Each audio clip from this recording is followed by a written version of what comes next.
I'm Jim Burke, and I'm a member of the Elders for Regenerative Living team.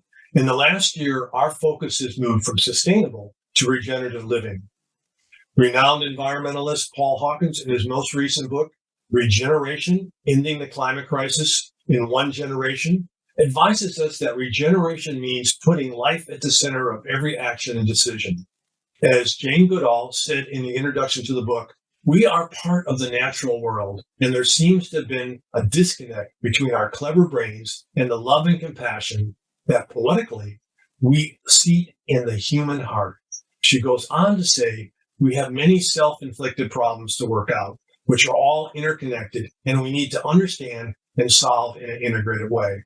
Paul Hawkins, at the end of his book, shares with us that the most asked question about the climate crisis is what to do.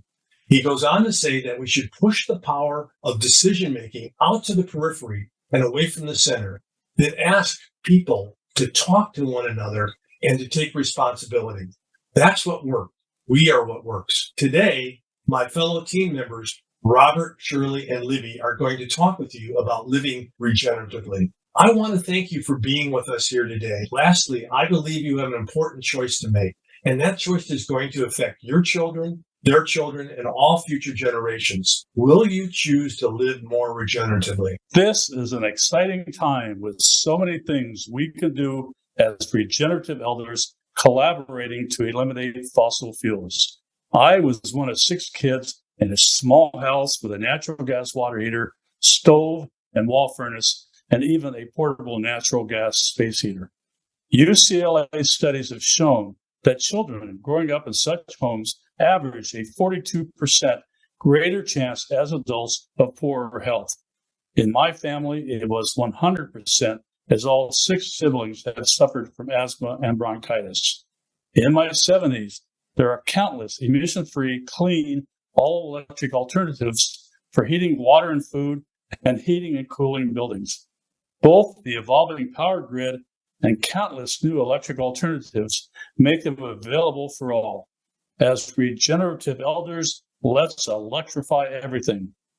Last year, Paul Hawkins spoke to our network about regeneration.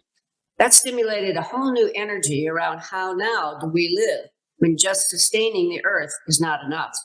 What do we want to learn about and promote that is rejuvenating and revitalizing in addition to ourselves? We look to solutions rather than problems, be proactive to update and remake. We consider the needs of the earth in our choices. We look differently at our habits and thought and behavior. We especially look to new technologies like renewable energies for home, business, and transportation.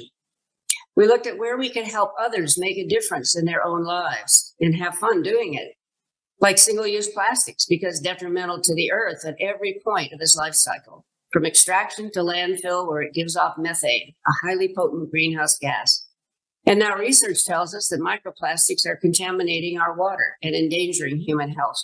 It's exciting to be part of these change movements so we can tell our grandchildren that we did respond when we found out our very lives and the planet were in jeopardy. Choose active mobility and public transport. In other words, walk, ride your bike, or take the bus. Give up your car if possible, but if you have to have a car and you need a new one, buy electric.